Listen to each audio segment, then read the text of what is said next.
Stock మార్కెట్లో invest చేసి మీ డబ్బులు డబుల్ చేసుకోవాలనుకుంటున్నారా? సుందరరామిరెడ్డి గారి సెమినార్ కి అటెండ్ అవ్వండి. నమస్తే, welcome to Suman TV. Present మనతో పాటు ఉన్నారు సీనియర్ ఐపీఎస్ ఆఫీసర్ రెడ్డన్న గారు.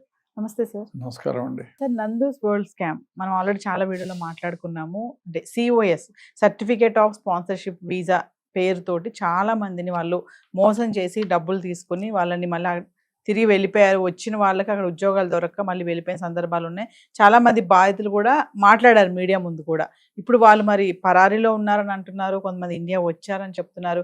వాళ్ళ వర్షన్ చూసుకుంటే మేము ఎవరిని మోసం చేయలేదు అని చెప్పేసి వాళ్ళ వర్షన్ అలా ఉంది. అంటే మీ అనాలిసిస్లో ఏమనుకుంటున్నారు? ఇప్పుడు వాళ్ళు ఇక్కడ నుంచి ఇండియా నుంచి వెళ్ళిపోయి 10 ఏళ్ళు 15 ఏళ్ళు అయింది.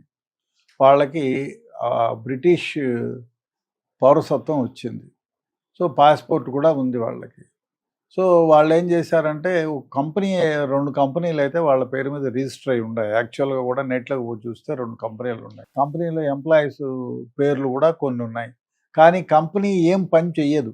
ఆ కంపెనీలో లాభాలు లేవు. ఎందుకంటే చాలామంది ఆ ప్రొఫైల్ తీసుకొని ఆ కంపెనీ బ్యాక్గ్రౌండ్ చెక్ చేస్తే లండన్లో ఉండేవాళ్ళే. ఇతర కంపెనీ వాళ్ళు you can check it what is coming, what is going అని. ఆ కంపెనీ ప్రొఫైల్లో ఏమీ లేవు. ఎంప్లాయీస్ ఉన్నారు, ఇన్కమ్ లేదు, ఇన్కమ్ జనరేషనే లేదు. సో ఆ కంపెనీ పేర్ల పైన ఈ work permit, certificate of sponsorship issue చేసి అక్కడికి వచ్చిన తర్వాత క్యాన్సిల్ చేసినవి ఉన్నాయి. దాదాపు 400 నుంచి 500 మంది దగ్గర వీళ్ళు స్పాన్సర్షిప్ సర్టిఫికేట్లు ఇప్పించి ఒక్కొక్కళ్ళ దగ్గర 2 లక్షల నుంచి 10 లక్షల వరకు కాజేశారు. వీళ్ళకి ఏమీ పని లేదు. ఆమె ఏదో చిన్న చిన్న వీడియోలు చేసుకుంటుంది, వీడికి ఏం పని లేదు, ఇదే పని.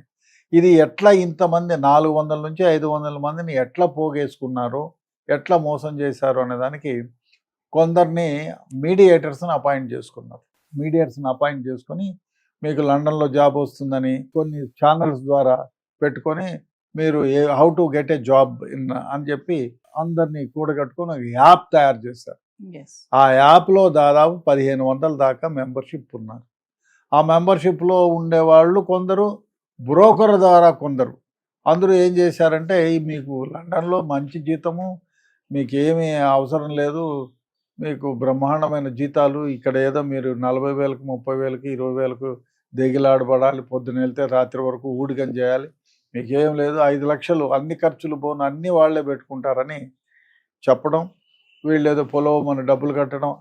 ఆమె ఓ పని చేసింది, రమానందన్ పేరు మీద కొన్ని, వాళ్ళ అమ్మ పేరు మీద కొన్ని, వాళ్ళ నాన్న పేరు మీద కొన్ని, తెలిసిన వాళ్ళ పేరు మీద కొన్ని, వాళ్ళు ఏదైనా ఫంక్షన్లు చేస్తే దానికి కొన్ని, ఇట్లా ఒకటి దగ్గర తీసుకున్న డబ్బులంతా ఒక దగ్గర తీసుకోలే. ఆ నానా విధాలుగా అన్ని రకాలుగా అందరి పేర్ల మీద వాడుకున్నారు. ఇండియాలో అకౌంట్ ఓపెన్ చేసినారు, దానిలో డబ్బులు ఉన్నాయి. ఆబ్రాడ్ అకౌంట్లో బ్రిటిష్ ఏదో ఒక బ్యాంక్స్లో ఉన్నాయి, దానిలోకి చేసుకున్నారు. ఈ విధంగా నానా ఒక 10 రకాలుగా. అంటే వీళ్ళు ముందే మోసం చేస్తున్నాము, రేపు పొద్దున్నే ఎవరైనా పోలీసులు ఇంకోళ్ళు పట్టుపడితే మన డబ్బులు ఒకవేళ ఉంటే మన డబ్బులు మొత్తం వెనక్కి వెళ్ళిపోతాయనే ఉద్దేశంతో తీసుకునేవన్నీ నానా రకాలుగా తీసుకొని వాళ్ళ దగ్గర పెట్టుకున్నారు. సో ఈ విధంగా మోసపోతూ కొన్ని ఏం చేశారు, టెంపరరీ హౌసెస్, ఒక హౌస్ తీసుకొని దాంట్లో వచ్చిన వాళ్ళందరూ నన్ను పెట్టేది, జీతం ఇంత అని చెప్పేది, జీతం ఇచ్చేదిలే ఏంలే, వాళ్ళు ఇండియా నుంచి తెప్పించుకోవాలా, బతకాలా. ఆ విధంగా చాలా మంది ఇబ్బంది పడి వచ్చి వాళ్ళల్లో ఒకళ్ళే ఈ దీనికి కంప్లైంట్ ఇచ్చింది. సో ఈ విధంగా వాళ్ళు డబ్బులు కాజేసేవాళ్ళు. వాళ్ళ లైఫ్ స్టైల్ అంట, whenever they go they use to go by first class, AC first class. అదే కాకుండా మన ఫ్లైట్లో అయితే బిజినెస్ క్లాస్కి తక్కువ లేదంట. లైఫ్ స్టైల్ ఆ విధంగా ఉంది. ఇప్పుడు లండన్ నుంచి ఇక్కడ బిజినెస్ క్లాస్లో 4 రావాలంటే నాలుండే 8,000, 8 లక్షలు పోను, 8 లక్షలు 10 లక్షలు పోను, 20 లక్షల రూపాయలు ఖర్చు వస్తుంది. సో ఆ విధంగా బిజినెస్ క్లాసులో తిరిగేవాళ్ళు. చూసేవాళ్ళు ఏమనుకుంటారు, అబ్బో బిజినెస్ క్లాసు దిగంగానే మెర్సిడెస్ బెంజ్ డ్రాప్ చేయడానికి. ఈ విధంగా లైఫ్ స్టైల్ మెయింటైన్ చేసి డబ్బులు అందరి దగ్గర తీసుకొని మోసాలు చేసినారు. వీళ్ళ మోసం ఏమిటంటే, ఇండియాలో నుంచి సర్టిఫికేట్ ఆఫ్ స్పాన్సర్షిప్ అక్కడ ఇవ్వడం, అక్కడికి పోయిన తర్వాత దాన్ని క్యాన్సిల్ చేయడం, వాళ్ళు నానా తిప్పలు పడడం. వీళ్ళ పర్మనెంట్ అడ్రస్లు ఏమో వాళ్ళకి ఇవ్వరు, కొన్ని టెంపరరీ అడ్రస్లు ఇస్తారు. ఆఫీసులు 3 రకాలుగా పెట్టుకోవటం, ఏదో ఒక ఆఫీస్ అడ్రస్ చెప్పడం, అది 24/7 లాకే ఉంటుంది. ఈ దేశం నుంచి లండన్కి పోయిన వాడికి ఏం తిరుగుతారు, ఏం చేస్తారు, పొలవమని ఏడ్చుకోవడం, వాళ్ళకి తల్లిదండ్రుల దగ్గర డబ్బులు ఇప్పించుకోవడం, అక్కడ గడుపుకోవడం, ఇంకా ఉద్యోగాలు లేవు, ఏం చేస్తారు అని వెనక్కి మోసపోయామని వెనక్కి రావడం, ఈ విధంగా చేశారు.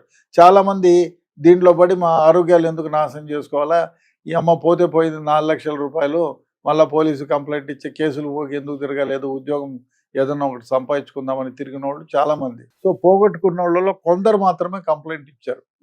సో ఇట్లా ఈ విధంగా ఈమె రమానందను మధుకర్ డబ్బులు దాదాపు 500 మంది నుంచి, దరిద్రమైన వ్యవహారం ఏమంటే నమ్మేస్తారు.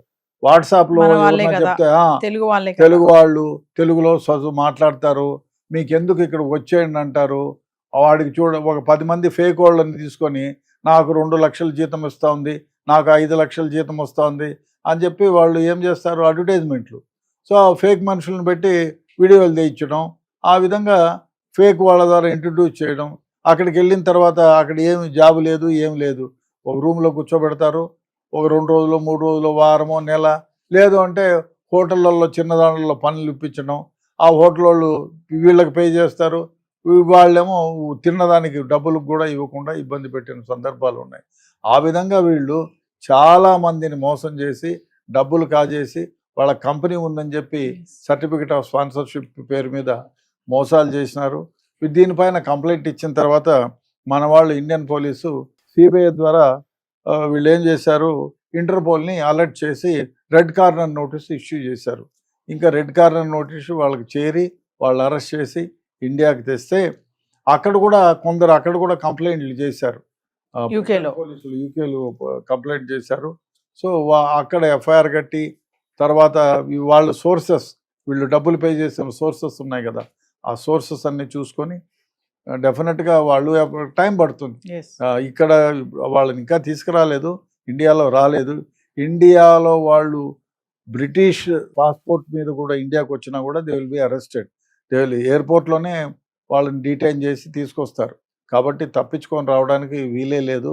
అందుకని అన్ని మార్గాలు వెతుక్కొని అందుకని ఇక్కడ కేసులు పెట్టారు.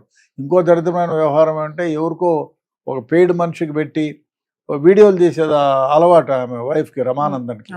ఆమె ఒక పెయిడ్ ఆర్టిస్ట్ని పెట్టి ఆమె అడ్వకేట్ లాగా వీడియోలు తీసి ప్రజల్లోకి వదలడం, మేము తప్పు చేయలేదు, మమ్మల్ని రచ్చకిడుస్తున్నారని చెప్పి ఫాల్స్గా. నిజానికైతే 400 నుంచి 500 మంది ఇండియన్స్ని, మన దేశం వాళ్ళని, శ్రీలంక వాళ్ళని, ఇంకా చుట్టుపక్కల వాళ్ళని, నేపాల్ వాళ్ళని, ఇట్లా చాలామందిని మోసాలు చేశారు. చాలామంది దగ్గర డబ్బులు కాజేశారు. ఈ ఎఫ్ఐఆర్ కట్టారు కాబట్టి టైం పడుతుంది. ఎందుకంటే అక్కడ పౌరసత్వం ఉండే వాళ్ళని మనం పోయి పట్టుకొని రావడానంటే చాలా తతంగం ఉంటుంది. మనకు ఆ దేశంతో ఒడంబడిక ప్రకారమే వాళ్ళని తీసుకురావాల్సి ఉంటుంది కాబట్టి టైం పడుతుంది. ఇట్లాంటి మోసాలు చాలామంది మోసం చేస్తున్నారు ఉద్యోగాలు ఇప్పిస్తామని. కాబట్టి దయచేసి జాగ్రత్తగా ఉండండి, వీళ్ళు ఉచ్చులో పడకండి. Thank you.